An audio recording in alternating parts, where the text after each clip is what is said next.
वाहिगुरु जी का खालसा, वाहिगुरु जी की फतेह। आज हम बात करेंगे श्री गुरु हरगोबिंद साहिब जी के अध्याय तीसरे के बारे में। गुरु हरगोबिंद साहब जी बहुत ही छोटे थे और इसकी वजह से पृथ्वी और उसकी वाइफ कर्म बहुत ही ज्यादा परेशान थे। पृथ्वी और उसकी वाइफ ये चाहते थे कि श्री गुरु हरगोबिंद साहब जैसे तैसे करके मर जाएं और जो गुरुगद्दी है वो हमारे घर में मेहरबान को मिल जाए। जो मेहरबान था वो पृथ्वी और कर्मों का बेटा था, इसलिए उन्होंने एक और षड्यंत्र रचा। इस षड्यंत्र में उन्होंने गुरु घर के पंडित को बुलाया। पंडित श्री गुरु हरगोबिंद साहब जी की देखरेख करता था। पृथ्वी ने पंडित को बुलाया और बोला कि तेरे को गुरु अर्जन देव जी क्या देते हैं, सिर्फ और सिर्फ तनख्वाह देते हैं, लेकिन मैंने तेरे को कभी भी सोना और चांदी गले में डाला हुआ नहीं देखा। मतलब तेरे पास तनख्वाह के अलावा कुछ और नहीं मिलता, लेकिन अगर तू मेरी बात माने तो मैं तेरे को तनख्वाह भी दूंगा और साथ ही साथ हीरे जवाहरात भी दूंगा, जिससे तू अच्छी जिंदगी व्यतीत कर सकता है। जो पंडित था वो पृथ्वी की बातों में आ गया, लेकिन उसने पृथ्वी से बोला कि मुझे काम क्या करना होगा। तो पृथ्वी ने बोला काम बहुत ही सिंपल है और वो काम तुम ही कर सकते हो, कोई और नहीं कर सकता। इसके लिए पृथ्वी ने पंडित को समझाया कि तुमने श्री गुरु हरगोबिंद साहब जी को मारना है और कैसे मारना है वो तरीका मैं तुझे बताऊंगा, लेकिन तेरे को कसम है तेरी जनेऊ की, तो ये बात किसी से नहीं शेयर करेगा। पंडित उसकी बातों में आ गया और पंडित ये बात मान गया। तो पृथ्वी ने पंडित को 500 रुपया भी दिया और साथ ही साथ ये समझाया कि तू गुरु हरगोबिंद साहब जी को दूध पिलाएगा और दूध के अंदर जहर डाल देगा।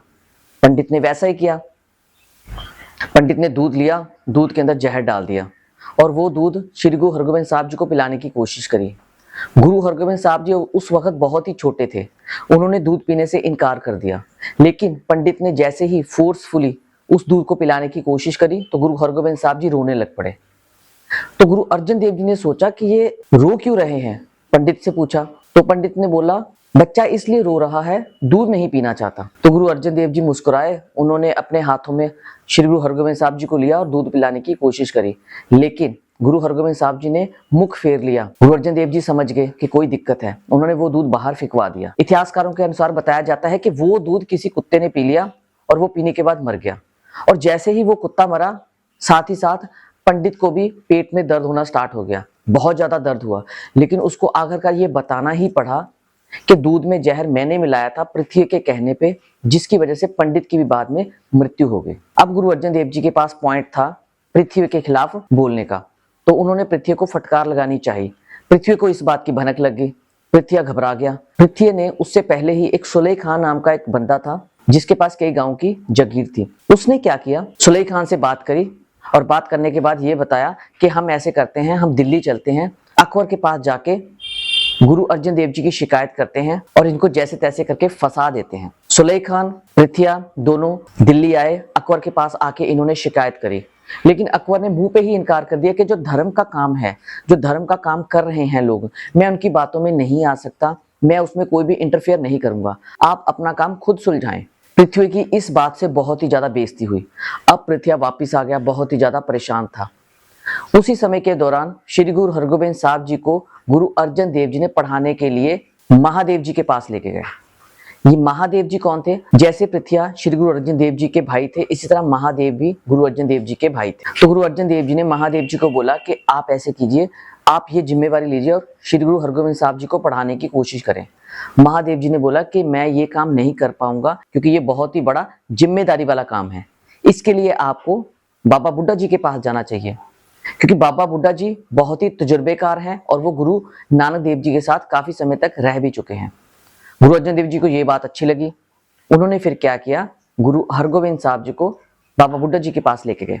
अब बाबा बुड्ढा जी ने पहले तो इनकार किया, उन्होंने भी यही बोला कि ये काम जिम्मेदारी वाला है, लेकिन गुरु अर्जन देव जी ने बोला कि ये काम आपके अलावा कोई कर ही नहीं सकता, हम सब में से ज्यादा तजुर्बेकार आप ही हैं। तो पढ़ाने वाला काम बाबा बुड्ढा जी को सौंप दिया गया।